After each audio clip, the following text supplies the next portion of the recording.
What I love about today and jumpstarting your habitat restoration is that we've found another way that doesn't involve damage to the earth to bring life back into the soil.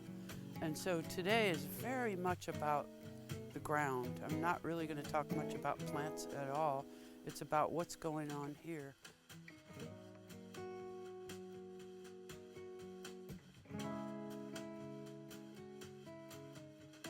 My mother was born at the Standing Rock Reservation in South Dakota.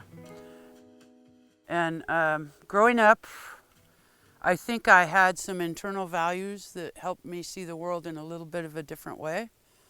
There were wildflowers everywhere. This is the foothills of the Siskiyous, Jackson County, Ashland, Medford, Jacksonville, Rouge, Gold Hill, that whole Rogue Valley.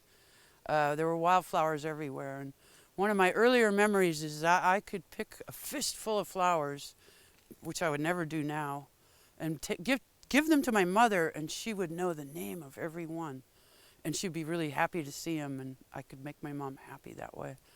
And I actually continued that tradition until into my 20s, when I finally made enough money to buy her real birthday presents. I always took her a bouquet of flowers.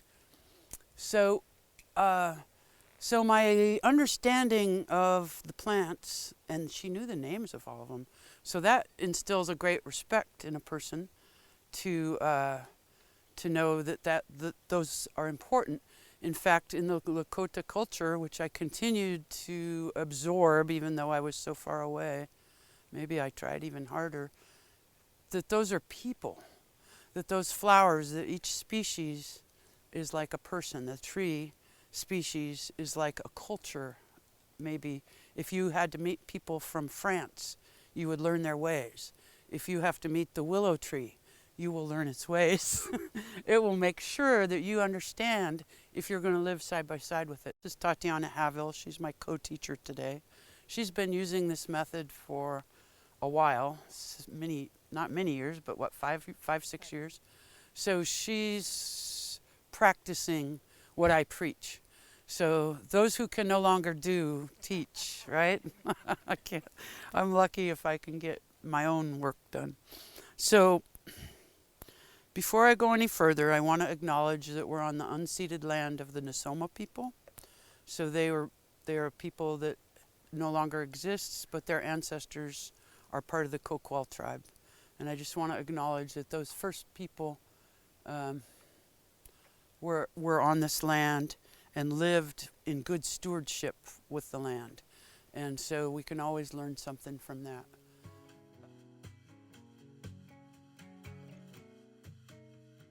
So if we go back in time to the Ice Age that was here, the Ice Age pushed the redwoods south. The redwoods used to be all over the United States.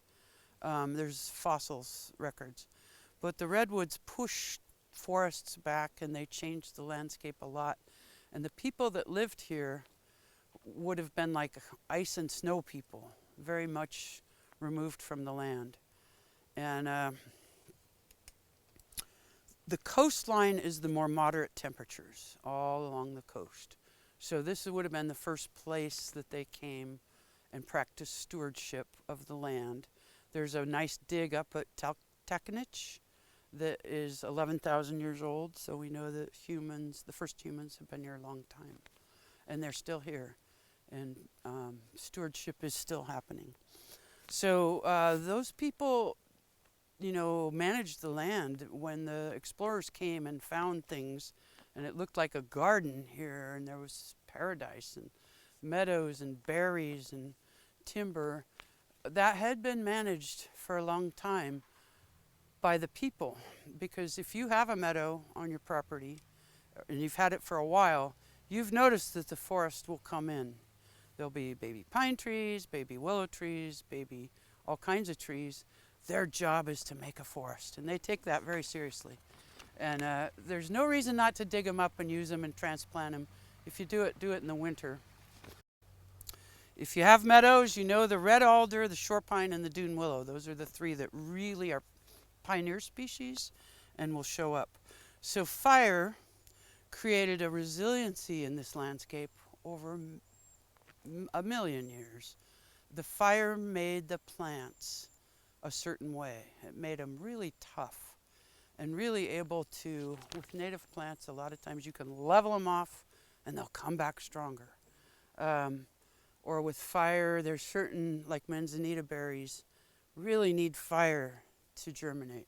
So we learn from things like this. Fire becomes a teacher, and it becomes something we respect, and so we plan and plant carefully, so if there were to be wildfire, we haven't endangered our homes.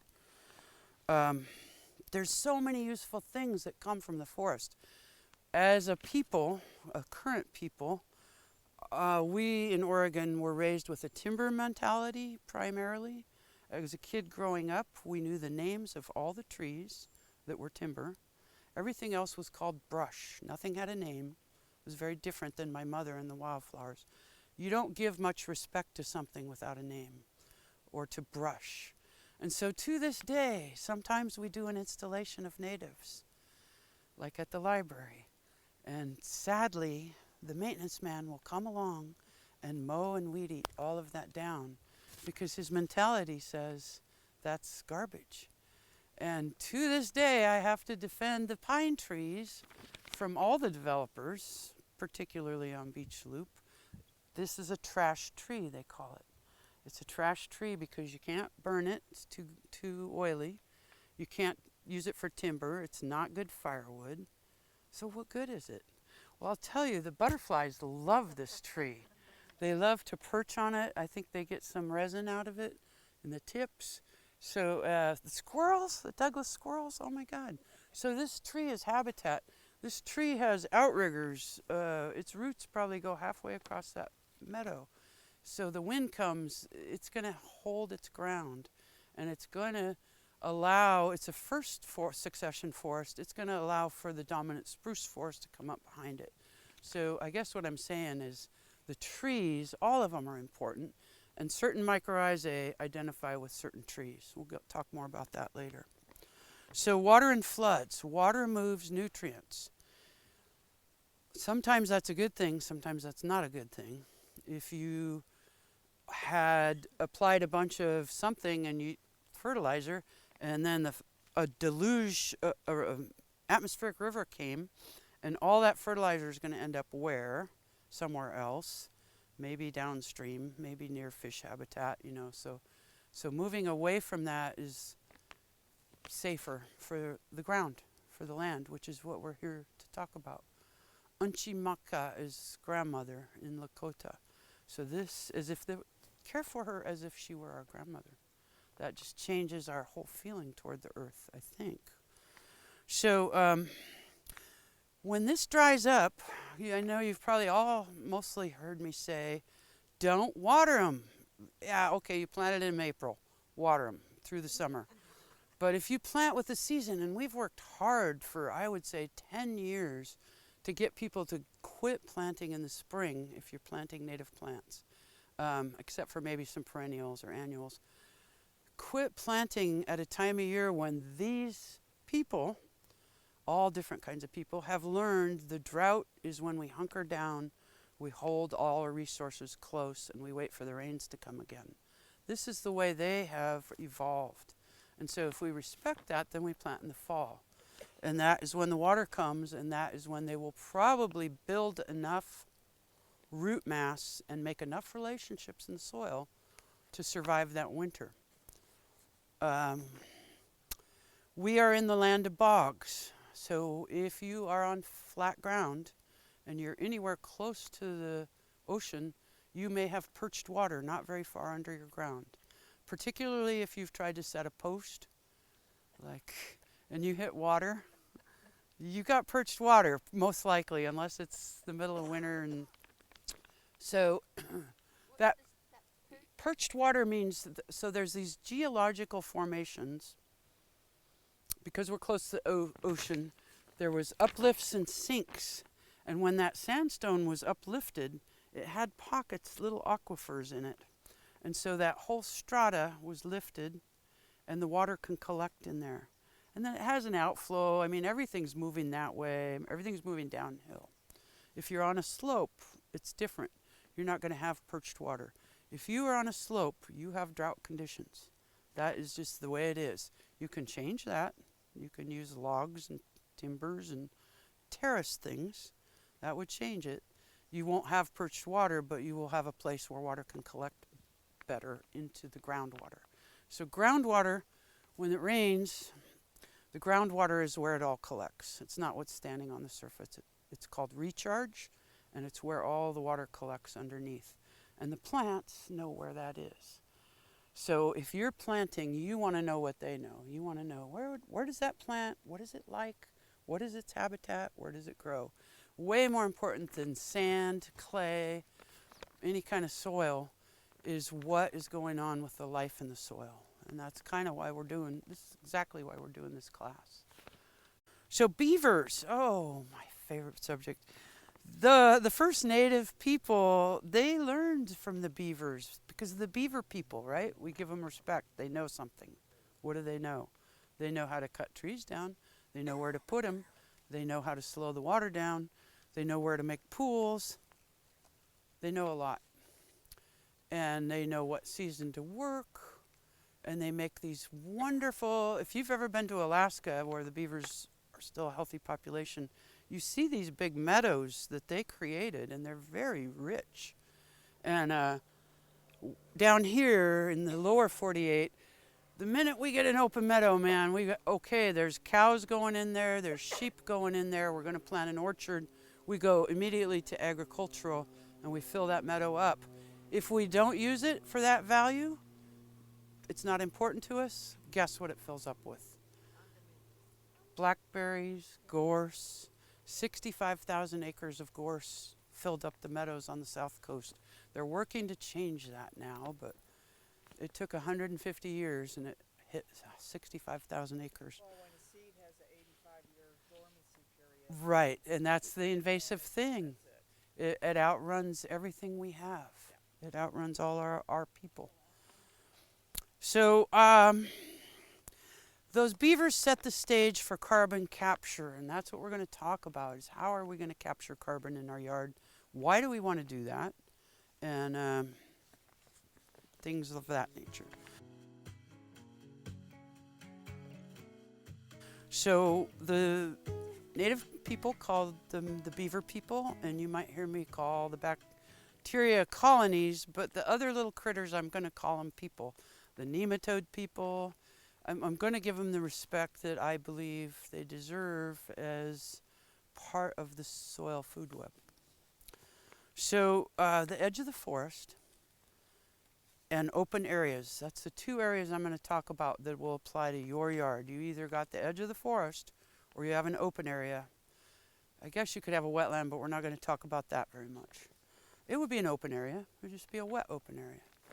So it's a place of carbon exchanges constantly.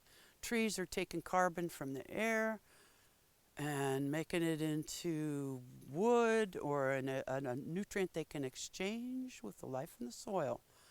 That's kind of interesting. How does that work? Well, the bacteria start it. Actually, the plant starts it. Out the end of the root hair of these native plants comes an exudate, something that the bacteria go, oh, I want to come to that party. And pretty soon you have a colony that surrounds that root hair like a glove. It envelops the root hair like a glove. And it doesn't hurt it at all. It just assists in the carbon exchange and different things going on. The bacteria are a colony and they're colonizing whatever they can. Well, they're also the food for a whole bunch of things. So the little one-celled animals, the parameciums, the amoebas, are going to show up and the food web begins. And then there's protozoas and rotifers and then the worms come eventually. So you've got the size increase. The microscopic, the microbial part, we can't see. So we kind of forget about it sometimes. Is it really there? Are unicorns real? We don't know. It helps so much if you can see something. And we just have to know that it's there. And where we really see the difference is in the health of the plants around where we're working. So one of the things we saw at Fish and Wildlife, the pollinator garden, is where we have a brush pile and we have a raised bed made of driftwood. And the plants, Oregon grape and the huckleberry, near those two things are 3 times the size of other plants, 2 to 3 times the size. No difference other than the carbon is right there. So let's see, the nutrient exchange is taking place. These soil people are really, really small, and they need moisture to move around. They, don't have legs, and they're really subject to the whims of weather and flooding or any of that. So that's when they're going to do their best work. That's when they're going to be active, is in the moist season. In the dry season, when it quits raining, as soon as the soil dries up, they're done. So if you have an area that has been taken care of with dead wood, either mulch or logs or a brush pile or something, you've protected that area. It's moister, it's richer, and it's protected from the weather.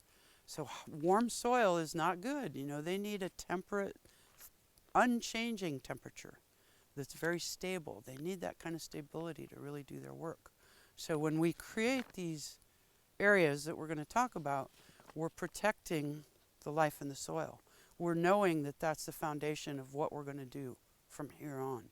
We've removed some invasives. Now what? This is really the beginning of a whole chain reaction. So the edge of the forest, the downwood adds the richness to the soil as it encourages the life in the soil. So us humans, we gotta be aware of that. The mycorrhizae literally means mushroom root, and many of the mycorrhizae will have mushrooms that you see as fruiting bodies, and you might pick and eat, or go, oh no, what's that, or whatever your relationship with mushrooms is. Their mushrooms don't hurt anything in general to let them fruit. I just watch their movement. The mycorrhizae has moved through this land. I've been on this piece of land for 35 years, so I've seen it move. And I know king boletas and amanitas use the same mycorrhizae network, and they love pine trees. That's kind of their foundation. And so I've watched amanitas come first. I'll see one year there's a little line of amanitas somewhere. I've never seen them before. And it all follows, it's all very linear. It's gone from that way to almost behind the house. And the second year we'll see the king boletas. And the amanitas will still be there too. And so that's working its way, and it's staying probably within 175 feet of the pine forest behind me. So it's definitely part of that network. So when you're repotting things or when you're digging your compost pile, do you see the white fuzzy cottony stuff sometimes? That is the mycelium that the mycorrhiza uses. That's their network.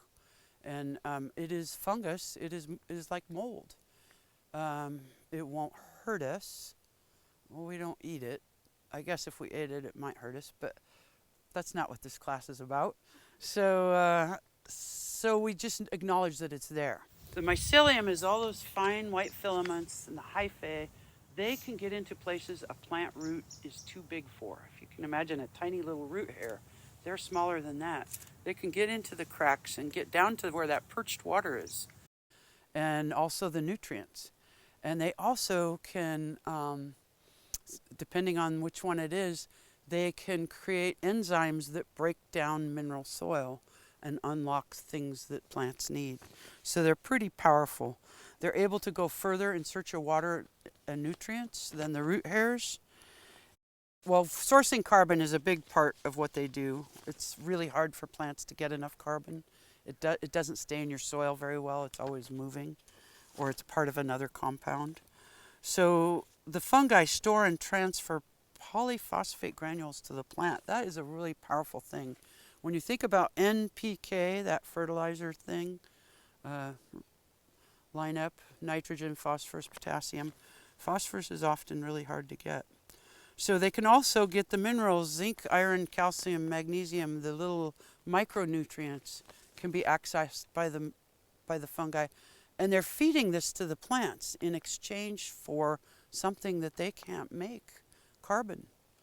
And they really need those building blocks because they are out to make a big community. And so their exchange with the trees is supreme symbiotic behavior, and it's ancient behavior, and it's pretty cool, and we don't want to interrupt that if we can help it. The fungi can reallocate resources to where they're needed the most, so they can actually shut down providing for this and come over here because these young trees are struggling and give them more resources. So that's a kind of intelligence that I can barely understand because I'm a human, and in my world, everything happens right here, you know, so it's important for me to sink down into the soil and think what they know is just so brilliant. So you enhance your habitat by adding carbon. It could be snags, stumps, large down logs. You could probably saw my collection of logs. We're really going to town building raised beds with them. But it could also be cardboard and mulch. It could be newspaper. So we want to say this carbon is incredibly important to the whole basic beginning of the way we're trying to garden. Let's see. Oh, the other thing is, along with old growth trees, this is a decomposition process that is just part of a cycle. There's no linear thing. This all goes around. As the carbon is put back into the soil, it grows new things, and it is shared. And the carbon readily combines with nitrogen to create a balanced soil humus. That's really what you're going for, is a balanced soil humus. So is everybody kind of following me so far? All right. Carbon is one of the most common elements in the world, and it is such a gift. It's the building block of life. We all know that. And the reason why is because it is so ready to drop whatever form it's in and bond with other elements and create new compounds, new chains, you know. And silicon is probably nearly as common, but it doesn't want to play with anybody. Carbon, she'll go to the party with anybody. You know, she's just ready to become something. So it's like a blank canvas. And the ratio of carbon to nitrogen is 30-1 to create that perfect decomposition. If you make compost, you know that. Put in a lot of brown stuff, a little bit of green stuff. A lot of brown stuff, a little bit of green stuff. If you do too much green stuff, it starts to smell. And it's as it's rotting, you're just a little too bacterially overdone. And so adding that carbon will settle things down and balance it out. Nitrogen is pretty cool. It comes from the microbes. A lot of it will come from the microbes, but nitrogen can also come from lightning. When it hits the ground, it releases nitrogen into the air that is caught in raindrops, and that falls to the ground and can be used by plants. But the nitrogen that comes from these bacteria and microbe people breaking down this carbon is sort of unfolding. It's part of the process. And the nitrification is a two-step process. The ammonia is what is created first. And then that can be changed into nitrates and nitrites, which are two different compounds, which the plants can readily use. The ammonia is N3. That's mostly what the forest uses. It's maybe a little more primal. And then the microbes and the microbe people are able to convert that, especially these diazotrophs are able to convert that into nitrates so it can be used by more plants and in other ways. And that whole food web just absorbs what's going on there and keeps it going, keeps it cooking, keeps it moving. So fertilizer can unbalance the soil food web really mightily. And when we add fertilizer, so we're adding, it's a nitrogen dump. What do you think that does to those bacteria that their whole job is to make that nitrogen and make it happen? You know, it really just overwhelms them or pushes them to the side. Or it, so when they collapse, everybody who eats them is also hungry. And you've created this little schism. And then pretty soon your plants are not looking good, so you got to add more fertilizer. You can easily get into a constant having to feed your plant, which in the gardens, that's kind of how we garden, you know. We add compost and rich things, but garden plants are bred by humans to do a certain thing. And we have taught them to behave the way they do.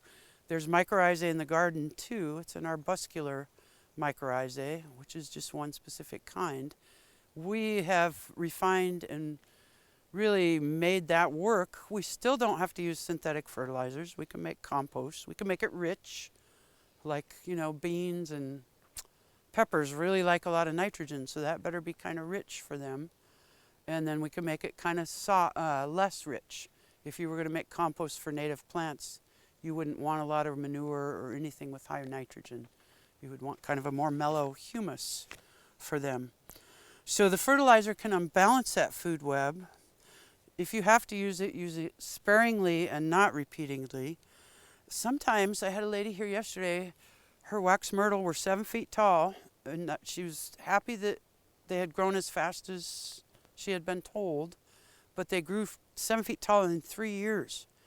And so they had these huge stems and then some shrubbery. And so her screen was not a screen because she had these giant growth spurts and with no leaves. And this, I know where she got the wax myrtle, and I know that they use a lot of fertilizer. And in fact, I've tried to not buy from certain people because they use so much fertilizer. If I run out of plants, I have to go somewhere and get more, wholesale nurseries. They run out of, I run out, and I go to different places, and certain people just use that horticulture practice that we've all been raised on. If a little bit is good, twice as much is better. Those plants get bigger, they can sell them for more money. So when I get them here, I actually have to detox these plants.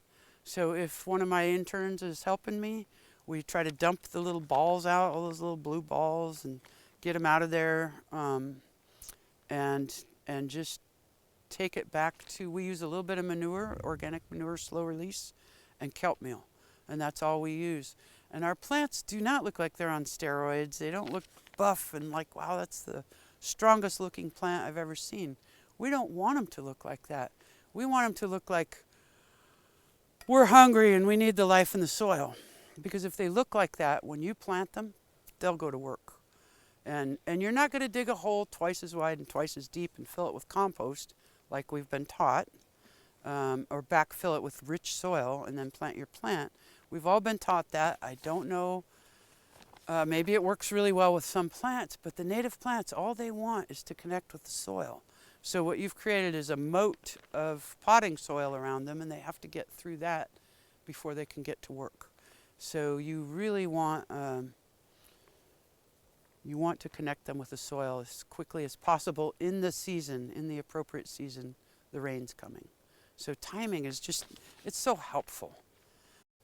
The non-forested community is your areas of meadows, prairies, wetlands, swales, anywhere that there's so much water that trees aren't going to, there might be a willow or two out there.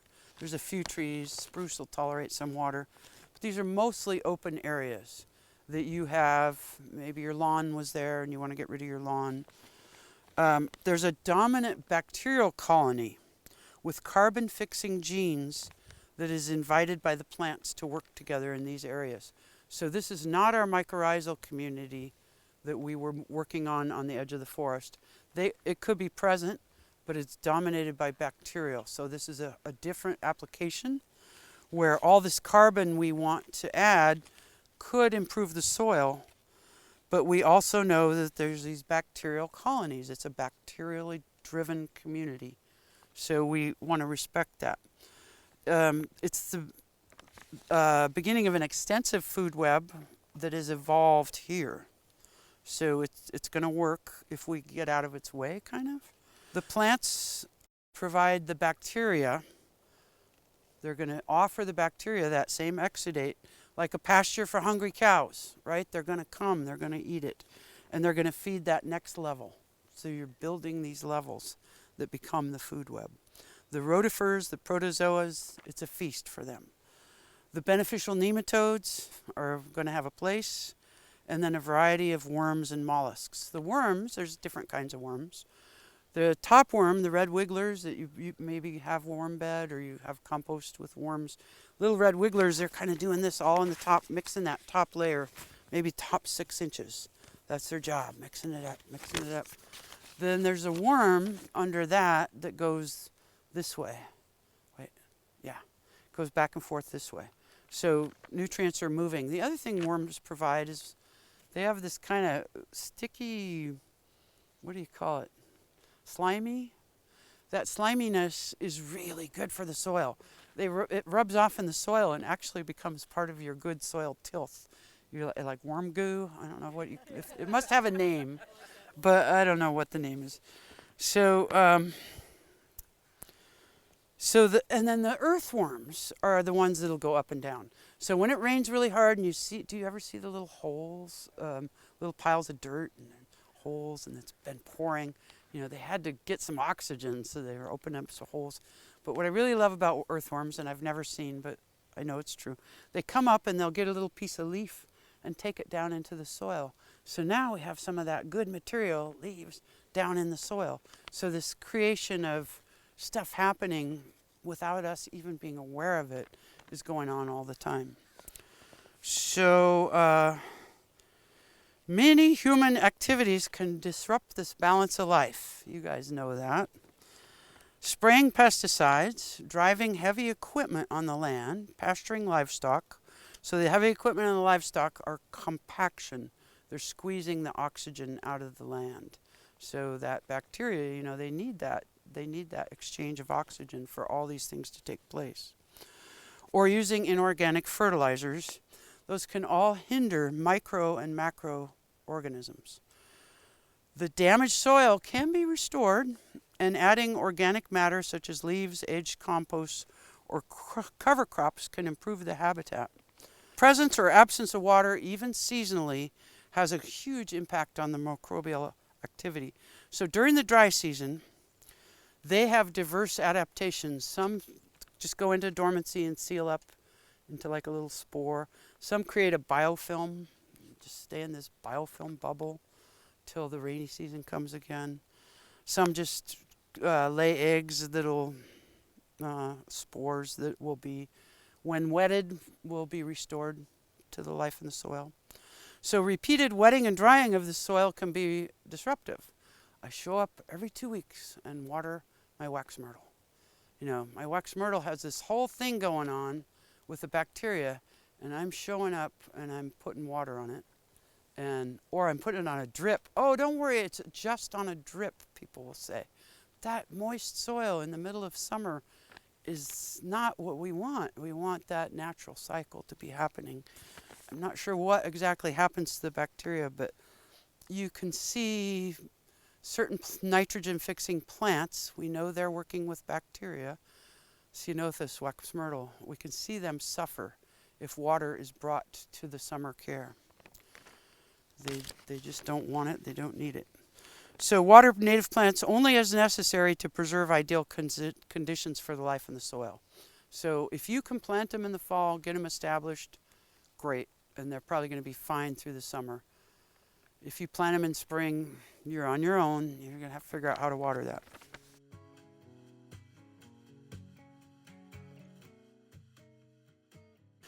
So reclaiming open areas that are weedy or colonized by invasive plants can be a daunting task. So one of the ways, we lay down cardboard with a 3 to 4 inch layer of mulch. It cuts the light to the seed bank, gorse, whatever's under there. If it doesn't get light, it can't germinate. Some people say, oh, just the mulch. 3 to 4 inches, oh, make it a foot. don't worry about the cardboard. Well, that's pretty much what's out in the forest, right? Is there's carbon duff layers and things are growing through that because they evolved to grow through that. You're not going to really stop it as much as you will with that layer of cardboard.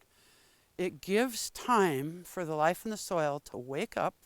It's protected by the cardboard from light, and then the mulch insulates it so it stabilizes the temperature. So the temperature's stable.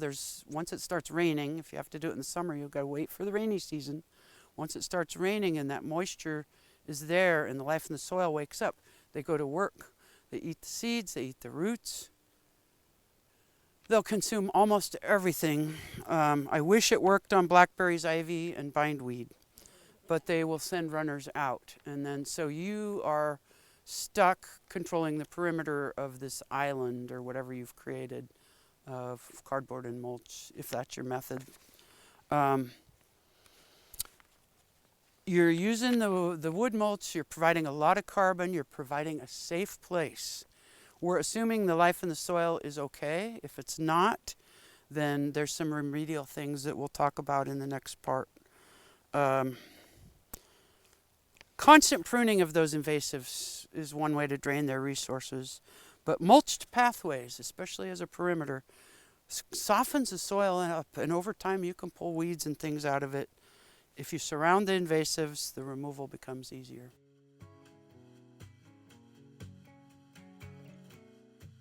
One thing I love about cardboard is that it does break down eventually, so it's not like landscape fabric and plastic. And as a gardener landscaper, I will tell you, landscape fabric and plastic are they're so incredibly problematic over time.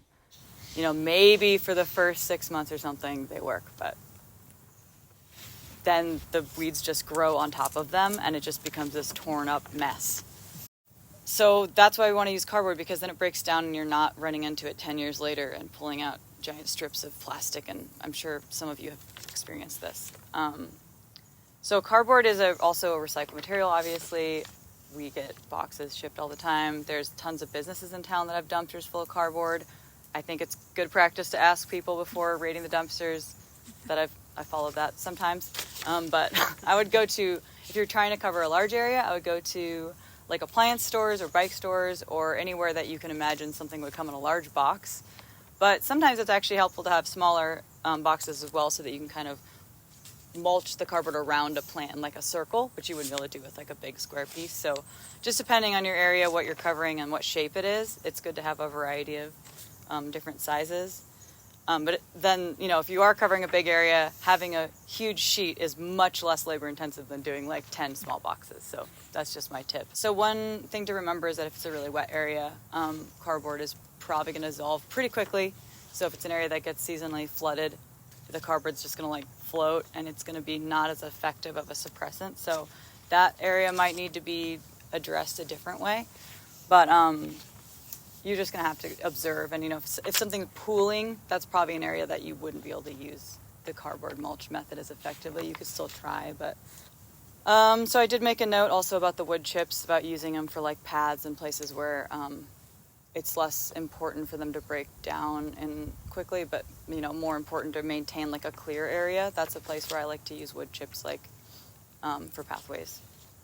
So basically what I do is to prepare an area, if there's a bunch of like blackberries or I know Darcy mentioned, what were the plants you mentioned that didn't?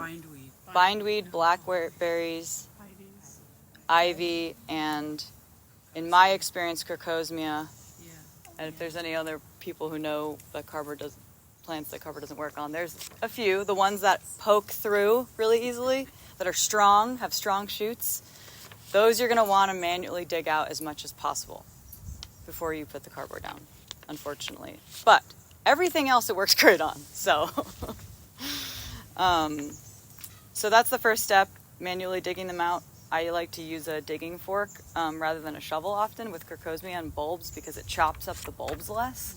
Because if you're slicing them up into little pieces, those little pieces are going to sprout oftentimes with some of these invasives. And doing that when it's wet out is much easier. It's pretty much impossible when it's this dry. Another way to kind of make it easier to lay things down is to just do like a weed whacker, trim, or mow over the area. It's definitely not necessary. Like you can just smash down the cardboard and it will usually smash, plants down. But sometimes I do that if it's just like really thick grass. I'll just do that. And then just leaving the clippings there is fine because you're going to cover them over. Removing all the tape from the cardboard is important. Sometimes there's a stubborn piece that won't come off, but in general I try to remove all of it because I don't want any more plastic to go into the soil than is already going into the soil in general at this current time in history. And then just throw the tape and any plastic you find away. Try not to use cardboard that has inks on it, like colored inks, shiny inks, or coatings. Try to just use the brown cardboard. Plain is the best, but I think when it's printed with some black ink, that's usually fine.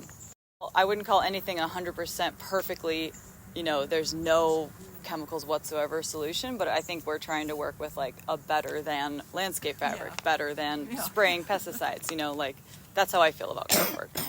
I cannot guarantee it is a perfect solution, but it is a solution that we've found to be pretty good. So once you lay down, so you're going to be laying down your cardboard, you want to overlap it just a few inches, just so that there's not gaps that the weeds can go through. Pretty simple. Just Tetris it all together. Cover it with 3 to 4 inches of bark mulch. And it's important to get the smallest one, because then it will just take less long for it to break down. And we're wanting to build, the soil and let everything really break down. And so if we're getting the chunkier pieces, it's just not going to happen as fast. It is, word to the wise, it is dust, if it's windy, it will blow around, so it's kind of better to do it on a less windy day if you don't have wind protection. But also, don't wear a bunch of synthetic materials like fleece, because it's just going to attract all the mulch into your pants, and it's just going to feel horrible. So my word to the wise is wear cotton clothing when you're using this kind of mulch, and you want to wear gloves and arm protection, because I just get splinters like every time I work with it, and it's not that big of a deal. They're just like tiny little things, but just to be more comfortable, like high socks, cotton clothing. That's whenever I work in mulch, I wear that. Pretty much just, cover it with 3 to 4 inches of bark mulch. Try to grade it so that it's fairly even, and then just wait for it to all settle. For planting, when you do decide to plant, you do want to remove the mulch from like the area that you're going to plant, so you can lay all your plants out, and then as you go to each one, just move the plant over and just sweep away like a, pretty big area of mulch, because we don't want to be getting a ton of mulch into the planting hole, because we don't want to be mixing a bunch of the mulch into the dirt. It's just not ideal.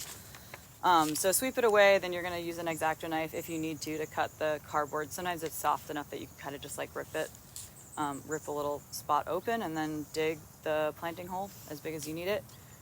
Plant normally, with the surface of the plant, of the dirt in the plant, it needs to be level with the ground. You don't want it to be too low and too high. That's just, really important for basic planting. And then you can just mulch over it, obviously not building it up around the stem and the leaves, but just to cover like the edge of the cardboard, you can just mulch along it normally like you would normally mulch around a plant.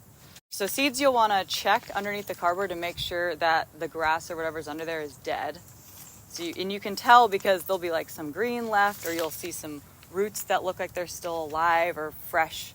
But if there's really nothing under there and it really looks like compost, then it would be ready to plant. But sometimes you have to wait quite a while for everything to be totally dead, because you want to remove, in order to germinate seeds, they need to not be just touching mulch, they need to be touching the soil. So you can just take the cardboard mulch off for that. Over time, the mulch will grow thin as it, disintegrates in the soil, and you'll want to add more when you start to see kind of like the soil poking through, but that's just best practice anyway, keeping things mulched.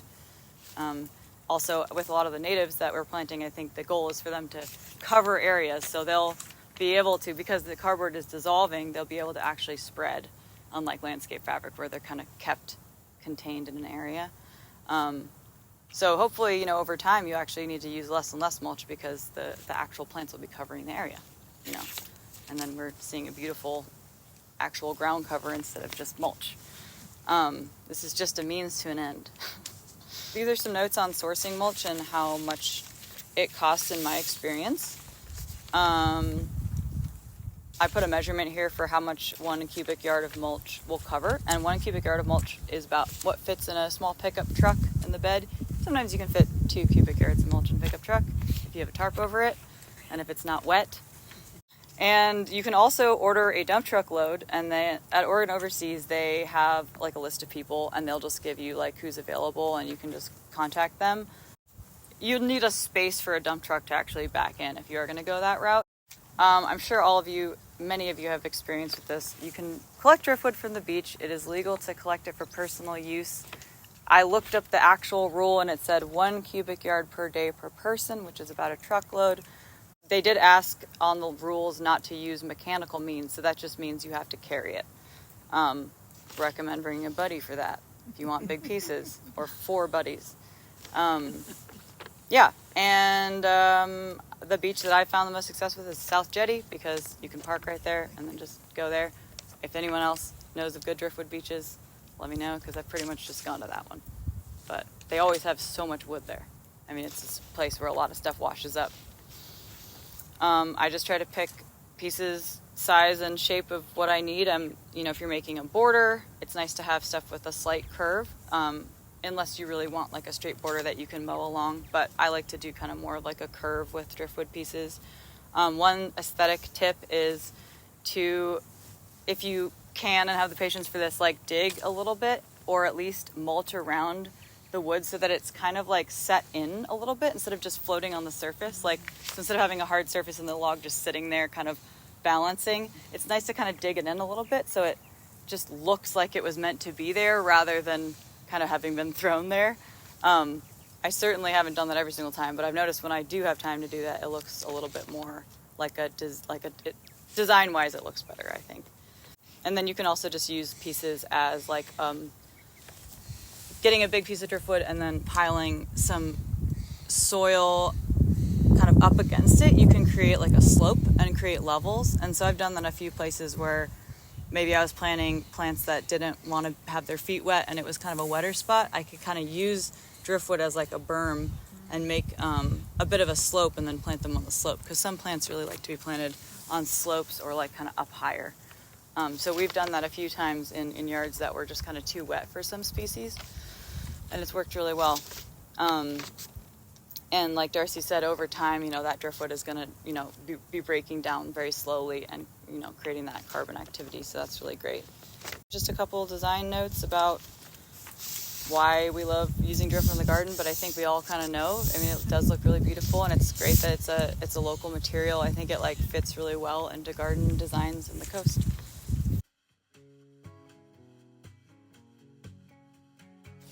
When we talk about like that picket fence, or you have a storm and there's a big cleanup job, that is some valuable stuff.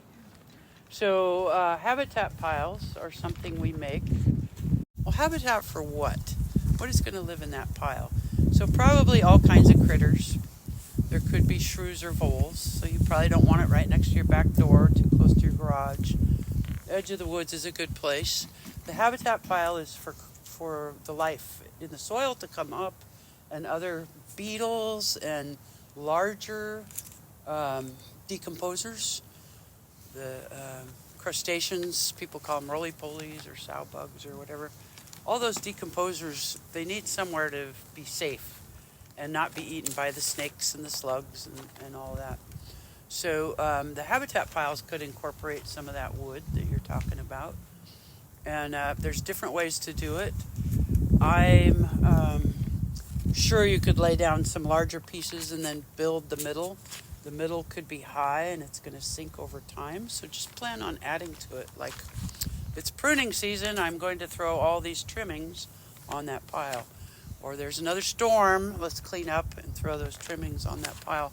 The one thing I would say is some of the Doug fir, and maybe other conifers too, it's probably better to let them turn brown before you put them on a pile, because that green is off-gassing and it can be disturbing to certain insects or other soil people. So maybe let that get kind of brown before you throw it on the pile. So the aim is to create a lasting structure that's, fairly stable for them. It's got air tunnels and openings. There's oxygen. There's places for things to move. The larger materials are on the bottom. Driftwood, firewood, rotten firewood that it can't be burned. Anything can go in the bottom. And then you're crisscrossing smaller branches over the top of that. This is going to feed any plants in the vicinity. The plants at Fish and Wildlife that are next to that pile, like I said, are doing really well. And in fact, I was worried about aesthetics. We were trying to build a beautiful pollinator garden at their offices at Fish and Wildlife. So it's like, how will people perceive this? So we put a large mock orange right in front of it that's gotten quite large. You don't even see that pile. You have to go around behind to even notice it now. So that's one way to use and apply more carbon. The piles need to be wide enough and deep enough to create a safe space. So 6 to 10 feet across is not too big. Ours at Fish and Wildlife is really small. It's only maybe 5 feet by 3 feet.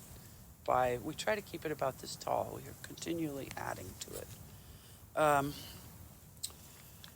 So fire is always a concern. So you're not going to put this pile near a house or near buildings or trees where if there were fire there, it would be the ladder fuel to cause fire to jump into the trees. When placing the wood, remember what Tatiana said about having that soil kind of come up to it. That's really important because if it's up in the air and it's just dry, like our fences, we want them up away from the ground so they'll last longer. We don't want these to necessarily last. We want them to start to integrate with what's going on. So if you can bring some soil up to the edge of that log or stump or wherever you're creating carbon. One of the tricks that I've used is in these open meadows where I've described a bacterial colony more than a mycorrhizal one. If you can add logs, there's certain things that love that community. Early blue violet, I know you were asking about that, loves that open community, but it really likes afternoon shade. So that's kind of a specific demand, How am I going to make this plant happy? Well, if you plant it on the side of a log so that as the sun's going down, it has shade, it'll have sun at noon, but then it'll have a little shade. It also benefits from the carbon. So that planting them in the shade of a tree, these trees are actually always giving off carbon. They're shedding carbon, microscopically, but also underground. Shedding carbon. So trees just make carbon. That's their job. And so building something, a bed around an existing log or a stump, if you have that kind of feature in your yard and you're like, how am I going to get that stump out? Don't. Or if you can, turn it upside down if you do have some machinery and add soil around that. There's nothing more beautiful than a really well done stumpery. If you haven't heard of stumperies, you should Google it and look at them because they're very cool. You can even use cinder blocks. I have these very large logs that I'm going to create raised beds with. I have to grow all of my stuff above ground because we have the Phytophthora disease that's killed 95% of our Porterford cedars on this property. So any growing we do is either in containers or above ground in raised beds. But we'll probably use cinder blocks on the end of those raised beds so that we can tear them out, pull out our bare root stuff, and then you're introducing more oxygen when you have these things with openings. You don't want an anaerobic environment where there's not oxygen. You'll get a different kind of bacteria. It has its place. Wetlands are very much made up of that, with anaerobic bacteria and really slow decomposition. And they're great carbon sinks because that stuff doesn't move. It just stays there. So there's treatments for that, but that's a specific situation that we're not really covering today. So like I said, you can disguise any of these habitat piles with planting large shrubs if you need to. Aesthetics is important. If you live in a neighborhood and have HOA, it's really important. And there's been lots of lawsuits you've probably heard about. Can I plant my native plants in the front yard as a meadow or something? So tree work, if you or the utility company, if somebody's having trees done or your neighbor, don't send that stuff away. If you can, if they can chip it and leave it in your property, that's great. If they could cut the logs into rounds that you could use. One of the fun things I've done with some rounds, because we have all these logs that keep coming to us from people that can't sell them as logs, so they have no place, so I take them. We'll do something with them. But you can turn the logs up on end, cut them to different lengths, and they become tables or places to set plants, or you can arrange them in an attractive way and have a windbreak. There's all kinds of, once you start acquiring some chunky pieces of either driftwood or logs, you can start to manipulate your weather, meaning wind or shade. You create less wind, more shade, and moisture conditions. One log next to a plant will make sure that there's moisture and stuff happening that will keep that plant much healthier than if there was nothing around it. One of the worst things you can do is take a native plant, a shrub, and put it in an area that's like this, where you would have forbs, and the perennials and the annuals would be here. There's a bacterial-driven community. The native shrub is like, oh my God, I'm all alone. But if you can add some logs, you'll immediately start to collect some of the life in the soil that plant needs. So that tree work, if you see somebody's got a tree trimmer coming to their house, say, hey, can we have the chips? And if they ask the tree trimmer, and they're working for them, you'll probably get the chips. Like Tatiana said, know the source. Uppercut is really also the same as Will Savage. I think most of the tree guys don't want the bad reputation. The utility companies are the ones that really don't understand about invasives and actually help spread them inadvertently. So if it's somebody that understands what you're looking for, they should be bringing you the right stuff. Okay, the fresh pile. The truck backs up. We have one over there. The uppercut brought us. It'll off-gas for about 10 days and kind of steam and smoke and smell. And then after that, it's safe to use around your plants. The thing about carbon drawing nitrogen from the soil, it's true that carbon needs a certain amount of nitrogen, but it really doesn't happen at the level you think. That's at a whole nother level. You don't really need to worry about it too much. Okay, helpers. The helpers that I'm referring to could be your grown child or your young child. It could be a family member or friend, or it could be somebody you hire. Because I'm 65 and fairly disabled. I have to have help. And so I have to have people that can do the work that I need. And so I have to be very specific with them. You know more right now than 99.9% of the people in these two counties on the South Coast about how this works. I'll guarantee it. I've tried to talk to so many landscapers, and while they might know that it works, it's not in their wheelhouse. They're making good money. We call them mow and blow guys, and that's really what they're all about. And if you have 3 weeds, they'd rather spray them than pull them. And that's just the way it is. We just really got to know that that's the way it is. So if you hire one of these guys, you yourself have to be very strong with them in making your desires known. This is my priority. I don't ever want this. It's okay that branch is touching the ground. We're not growing timber here. We're growing habitat. And so complex structures of trees are not a bad thing. It's a good thing. So I would say have a very definite list, because some of these guys are used to working for somebody that doesn't really know what they want. And then they will interject their own view. It's their paradigm. We can't fix that, but we need to know what we want if we hire somebody or even ask for help. This is how I want it done, and be very specific. They're unfamiliar with the work. It's not that they're bad guys. They just don't understand, I think, how it works. And what they're doing has worked fine, so why should they change? Using stumps as planters. This is specifically for you, Maggie. I don't know if it'll work on your stump, because I know you tried using that stump as a planter. Yeah, I've got my 3rd plant in it. I think it's going to take. Oh, do you? Okay, so interested in what you have to hear. Yeah, so if you didn't have to hollow it out, great. But if you do, chainsaws, mattocks, pickaxes, whatever you could do. Fire, native people would burn a hole into a tree with fire. After that, make sure you drill sloping drainage holes. Well, before you do that, you could pour a bucket of water into it and see what happens. If it all percolates out within 5 minutes, you're fine. If it doesn't, then you've got a problem, potential problem. So drill those holes that drain to the out to make sure that flow can happen. And then create some kind of cobble at the bottom with stones or broken pottery. And then fill the soil. Make sure it's not a really rich mix. Just make sure it's like compost and mulch and something, some mineral soil with some compost, some fairly broken down compost, and maybe a little more humus, because anything in a pot or in a stump or raised up like this is going to be, the conditions are like I live on the edge of a cliff. The drainage is so fast with these situations that either it's a plant that really loves drainage or it's a plant where you've accommodated it by adding a lot of humusy stuff that will hold moisture longer. You might have to water it.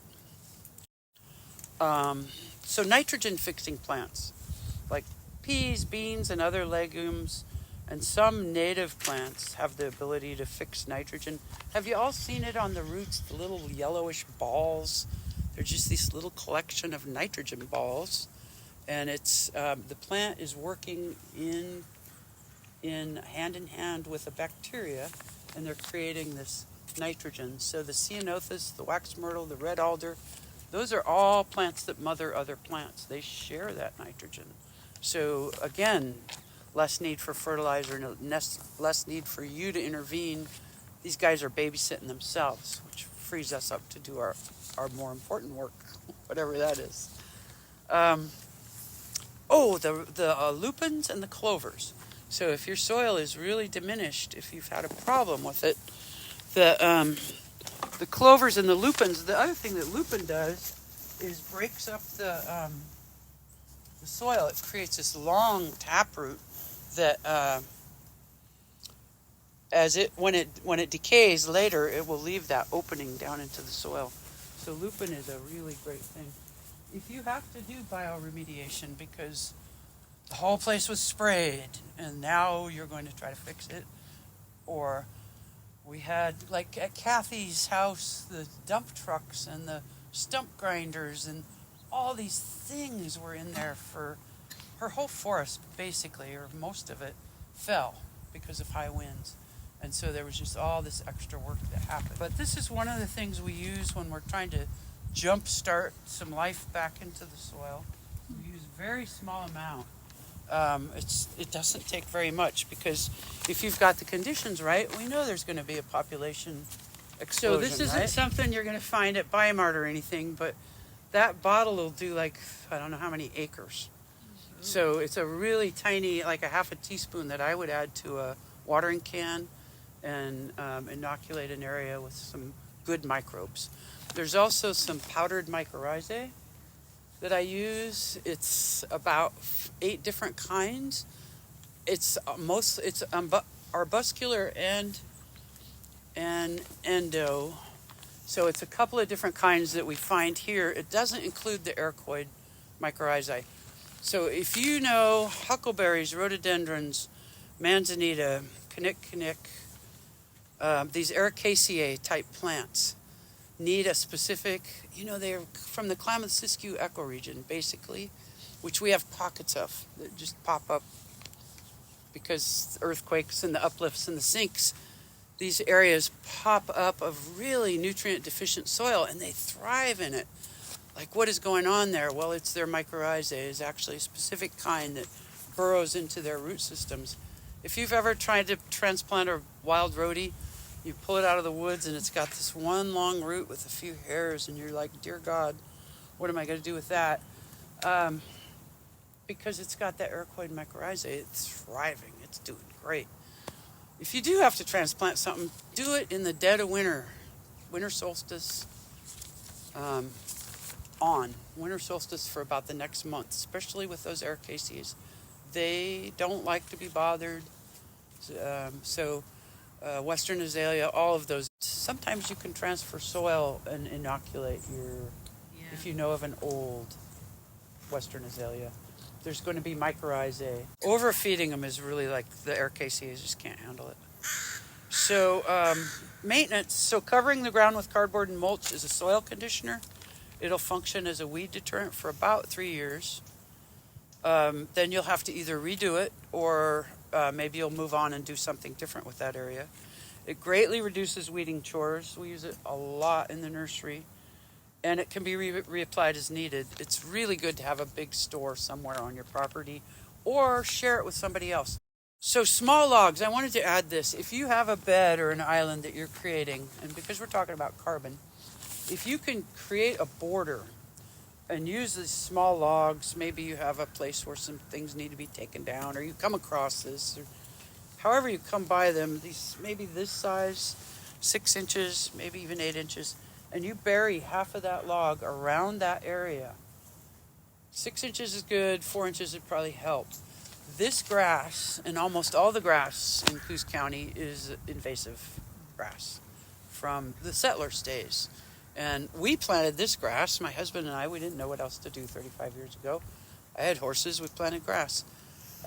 It's an invasive grass, it's rhizomatic. It's going to spread into your area from all sides. If you can bury a log or some carbon around it, you can also use concrete. You can use pavers or all kinds of things. You won't have that weeding chore. The whole perimeter of your area will not be a chore. Your weeding will be still there. You'll still have weeding to do, but you won't be defending the perimeter because this log is there. And the rhizomes can't make it through that log. So that also is feeding your plants. So that's a really good technique to stop the weeds here. I can't deal with it past this point and kind of countersink a log. Leaves are one of the very best things you can add to any garden site. We don't have as many leaves that fall here where we live as in the Rogue Valley where I grew up. There's just leaves everywhere. Chop them if possible, running a mower over them or putting them through a chipper. But even if you can't do that, please use leaves anywhere you can. The nutrients are readily taken up by the soil. No black walnut or eucalyptus. They contain those compounds that inhibit the plant growth. Pruning. Our native species evolved with deer and elk. So pruning is essential. If you have a shrub that's really big, maybe 10 years old, chances are if you don't prune it, it's going to die. It will age out. And the more you prune it, the more it renews the vigor. So the rule of thumb is don't take more than a third and to prune right after flowering. So whatever you learn about, we prune in the winter, that's apple trees or fruit trees. And that's a specific reason the way they prune them. And they prune them in a way so that there's some 1-year-old wood and some 2-year-old wood. The flowers of these native shrubs are going to come on year-old wood. Shearing is not a good treatment. It's a really ridiculous treatment that's gained a lot of popularity because people don't know what else to do with their hedge trimmers, I guess. But when you shear like that, you create this outer canopy that is not letting the light into the interior of the plant. And it's really, it's just, over time, it's going to cause a big problem. Sometimes after I've been watching them shear something for 5 years, I go, okay, now what are you going to do? You know, they're going to have to do some huge remedial treatment.